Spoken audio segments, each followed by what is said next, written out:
Shalom everyone. Thank you for stopping on this video. If you're new to this channel, go ahead and consider becoming a subscriber and hit that subscribe button and hit the bell notification so you know when I come in with a brand new video.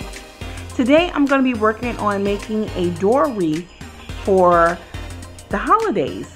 Now I'm making this specifically to celebrate the Feast of Dedications, and I just want to show my little spin on making my door wreath. All these items I got today, I got them from the Dollar Tree.